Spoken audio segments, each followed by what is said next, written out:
Oi, amores, como vocês estão?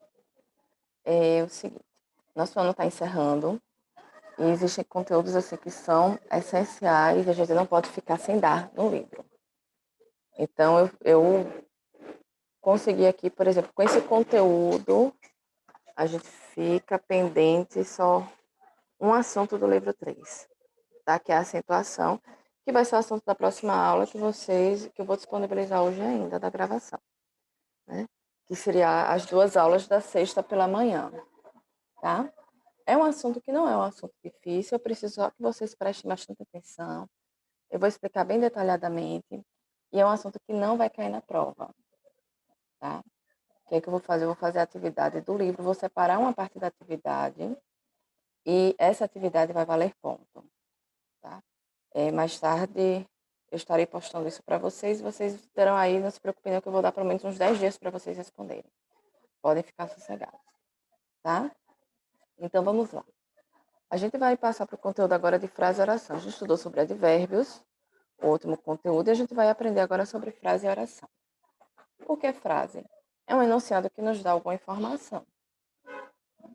Então, todo enunciado é uma frase. Qualquer coisa que vocês falem que informe algo que tenha sentido, logicamente não a palavra isolada, né? É uma frase. Então, por exemplo, nós temos as frases podem ser denominadas em frases declarativas, interrogativas, exclamativas, imperativas, optativas, nominais e verbais. Frase declarativa, facílima. Afirmativa ou negativa. Então, vocês olham, se está afirmando, é afirmativa. Se estiver negando, é negativa. Né? Então, vamos lá. Bem simples, né? Afirmativa, eu tenho 3 cachorros, eu afirmei. Negativa, eu não tenho animal de estimação. Eu neguei uma declaração. Simples. Interrogativa, como o próprio nome já diz, é uma interrogação, uma pergunta. Olha o exemplo. Você sabe como usar um arco e flecha? Exclamativa, ai meu Deus. Quantas vezes a gente fala isso, né? Geralmente, aliás, as frases exclamativas terminam com o ponto de exclamação. Imperativa é aquela forma mais mandona, como do verbo imperativo. Passa para cá os livros. Optativa é que pode confundir. Porque quando a gente pensa em optativa, a gente pensa em opção. E na realidade não é isso. É como se fosse uma opinião, um desejo. Ela expressa um desejo. O correto é isso. Então, olha, boa sorte, boa prova. É chamada de frase optativa. Pelo nome, é a única que pode atrapalhar. O resto, vocês, pelo próprio nome, vocês conseguem entender os tipos de frase. Nominal, ela não tem verbo. Ela não tem verbo, ó.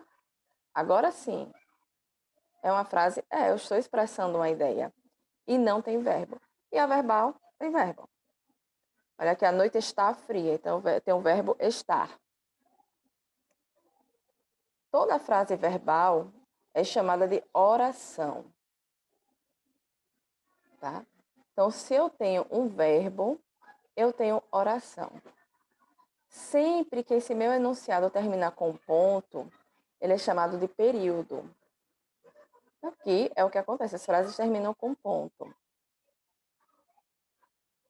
Se o meu período, o período pode ser simples ou composto. O que é isso, Pro? Simples, eu só tenho uma oração. Composto, eu tenho 2 orações. Então, ó, vocês estão lá lendo, né, um parágrafo. E aí, olha aqui o exemplo que eu coloquei. Eu falei ontem. Quando vocês vão verificar aqui, eu só tenho um verbo, ó. Eu falei. Qual é o verbo falei? Então, eu tenho uma oração. Eu tenho aqui um período simples. Aqui, ó, acabou o pontinho, acabou a ideia que eu estou transmitindo, o meu enunciado, acaba aqui nesse ponto. Um verbo, uma oração, período simples. Agora, olha aqui, ó. Eu falei ontem, mas você não prestou atenção. Eu tenho aqui 2 verbos, ó. falei e prestou. Se eu tenho dois verbos em um enunciado, ó, um pontinho só aqui, ó, tá vendo? O meu período termina aqui, onde tem esse pontinho. Mas se eu tiver mais de uma oração, eu não tenho como ter um período simples, eu tenho um período composto, porque ele tem dois verbos. Um verbo, período simples. Dois verbos ou mais, pode ter até mais, período composto, tá? A minha oração também, nós podemos dizer que ela é formada por sujeito e predicado. O que é isso? O sujeito é o termo pelo qual se diz algo. E o predicado é aquilo que se fala do sujeito. Vamos lá, vocês vão ver que não é tão difícil. Eu tenho aqui essa frase, ó. Amanda estudou muito ontem. Qual a primeira coisinha que vocês vão fazer? Achar o verbo. Sempre que a gente vai analisar uma frase, a gente vai identificar o verbo. Aqui, ó, estudar. Eu estou dizendo que alguém estudou. Então, a pergunta é: quem estudou? É o termo sobre o qual se diz algo. Eu estou falando algo a respeito de quem? Eu estou falando algo a respeito de Amanda. Então, o meu sujeito aqui é Amanda, tá? E o que é que eu estou falando a respeito de Amanda? Eu estou falando que Amanda estudou muito ontem. Então, isso tudo aqui, ó, é o predicado. O termo sobre o qual eu digo algo é Amanda. Eu estou falando a respeito de Amanda. E o que é que eu digo a respeito dela? Que ela estudou muito ontem. Então, aqui eu tenho o meu sujeito e aqui eu tenho o meu predicado. Sujeito Amanda e predicado estudou muito ontem. Do mesmo jeito que nós temos período simples e composto, a gente tem também o sujeito simples e composto. Por quê? Porque não necessariamente eu falo só de uma pessoa ou de uma coisa, eu posso falar de várias pessoas ou coisas, né? Olha um exemplo aqui bem simplesinho para vocês entenderem. Ai, meu Deus. Quase, ó. Quase perco tudo. A protadora. Chega aqui, ó. Sujeito simples. Ada estudou muito. Eu estou falando a respeito de uma pessoa. O meu sujeito só tem um núcleo. Isso quer dizer o quê? Que eu tenho uma palavra principal somente. Ada, que é Ada. Então, se eu tenho um núcleo, ou seja, uma palavrinha principal, eu tenho um sujeito simples. Porém, eu posso falar de duas pessoas. Aqui, ó. Ellen e Susa estudaram juntas. Nesse caso aqui, eu tenho dois núcleos. Por quê? Eu estou falando da ação de estudar a respeito de duas pessoas, não somente de uma. Eu estou falando de Ellen e de Susan. Uma é mais importante que a outra. Eu estou dizendo que as duas estudaram juntas, então não existe um grau de importância aqui maior. Eu estou falando que quem estudou, Ellen e Susan. Ou seja, eu vou ter aqui dois núcleos, duas palavrinhas importantes e fundamentais para que a gente entenda o que quer ser passado. Tá? Por isso, o meu sujeito é composto. Nós temos também o sujeito oculto ou elíptico. No sujeito oculto, o sujeito existe, ele só não aparece na frase. Então, nós temos aqui, ó, faremos isso amanhã. A frase já começa diretamente com o verbo, ó. Ela já começa já o predicado completo. E aí, como é que a gente vai descobrir qual é o sujeito? A gente vai fazer aquela perguntinha. Eu estou falando a respeito de quem? Estou dizendo algo a respeito do que ou de quem? Como é que nós vamos descobrir? Tem o verbo, faremos. Então, a gente vai perceber isso, vai descobrir por meio da conjugação do verbo. Faremos. A gente vai lá, ó. Eu faço, tu fazes, ele faz. Perdão, aqui no futuro. Eu farei, tu farás, ele fará. Nós faremos. Então, vocês já sabem aqui que é como se estivéssemos dizendo assim, ó, nós faremos isso amanhã. Então, qual é o meu sujeito? Nós. Ele não aparece na minha oração, mas ele existe. Por isso que ele é chamado de sujeito oculto ou elíptico, porque ele está escondidinho aqui, mas não significa que ele não existe. E o predicado? O predicado, a classificação dele vai depender também do seu núcleo. Vocês percebem que as classificações de sujeito e de predicado sempre dependem do núcleo, ou seja, a parte mais importante da oração. No caso do predicado, a gente vai ver qual é a parte mais importante aqui do predicado. Ó. Eu ganhei um batom. O meu núcleo é um verbo, porque é a ideia principal que ele está me passando. Ele está passando a ideia de algo que eu ganhei. Esse verbinho aqui, quando ele é um verbo assim tão significativo, que chega a ser um núcleo, que o verbo me passa uma informação, ele é chamado de verbo nocional. Deixa eu anotar aqui para vocês, para que vocês não esqueçam. Verbo nocional. Porque é um verbo que nos dá noção de algo. Ele nos dá uma informação. Olha aqui, ó. Ele nos dá uma informação a respeito desse enunciado. Então, ele é chamado de nocional. O núcleo é um verbo, portanto, o meu predicado é verbal.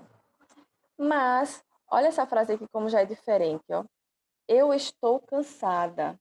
Quando vocês olham o verbo estar, ele não me dá nenhuma informação propriamente dita. Ele serve simplesmente para fazer uma conexão aqui entre o adjetivo cansada e eu. Ele está dizendo alguma coisa a respeito de mim, que eu estou cansada. Então, a minha parte mais importante aqui é o cansada, não é o verbo. Por isso que esse predicado é chamado de predicado nominal, porque nesse caso, o meu núcleo não é um verbo, é um adjetivo aqui, ó, cansada. E esse verbo, qual é a classificação do verbo? Esse verbinho aqui é chamado de verbo de ligação, porque ele simplesmente faz essa conexão. Liga o sujeito ao predicativo, a essa característica. Então, deixa eu anotar aqui para que vocês não esqueçam. Verbo de ligação. Tá? Olha aqui, ó. O meu predicado é um predicado verbal, porque o núcleo é um verbo, que é chamado de verbo nocional. Já quando o meu núcleo é um nome, que esse nomezinho também aqui é chamado de predicativo do sujeito, porque ele está dando uma característica ao sujeito. Então, quando eu tenho um núcleo, um verbo de ligação, meu predicado não será verbal, vai ser nominal, tá? Predicativo dos... Não se preocupem que vocês vão estudar isso aqui mais a fundo no 7º ano. Aqui é só para que vocês tenham uma ideia, não chegarem no 7º ano perdidos. Vocês vão aprofundar bastante esse assunto no 7º. E o que é o predicado verbo nominal? Ele tem os dois núcleos. Olha aqui. Ele voltou alegre. Podem perceber que eu tenho um verbo nocional, um verbo que me indica uma ação, que é a ação de voltar, indica o movimento da pessoa. A pessoa estava em um lugar e voltou. Então, ela se transportou, teve um movimento. É um verbo que me dá uma informação importante. Eu tenho um verbo nocional. Mas eu também tenho aqui um adjetivo que está dando característica ao meu sujeito, que é alegre. Aqui é como se eu tivesse escrito assim, ó. Ele voltou e estava alegre. Então, quando eu tenho esse verbo estar aqui, oculto, como se ele estivesse aqui subtendido na frase. Por quê? Porque eu tenho um verbo significativo, ou seja, um verbo nocional, e tenho um adjetivo que está dando característica ao sujeito. Eu vou ter duas palavrinhas que são importantíssimas. Eu estou dizendo a ação dele e estou dando também uma qualidade para ele. Então, eu vou ter um predicado verbo nominal. Eu tenho o núcleo, que é o verbo, e tenho o outro núcleo aqui, que é o predicativo do sujeito. Olha aqui. E aqui é outro predicativo do sujeito, tá? Prontinho, fica mais fácil. A gente vai ficar por aqui. O que é que eu vou fazer com vocês? A gente está com o nosso tempo corrido. Então, eu vou passar a atividade que eu já falei, vou passar a atividade para vocês, que vai ser do livro. Vocês vão poder pegar orientação comigo, não se preocupem, eu vou ajudar vocês, tá? E vai ser uma atividade valendo nota, mas eu vou ajudar para que vocês entendam. Mais tarde, essa informação estará na plataforma. Dúvidas, vocês podem mandar um zap para mim, que eu ajudo vocês, tá? Beijos e daqui a pouco tem a próxima aula. Tchau!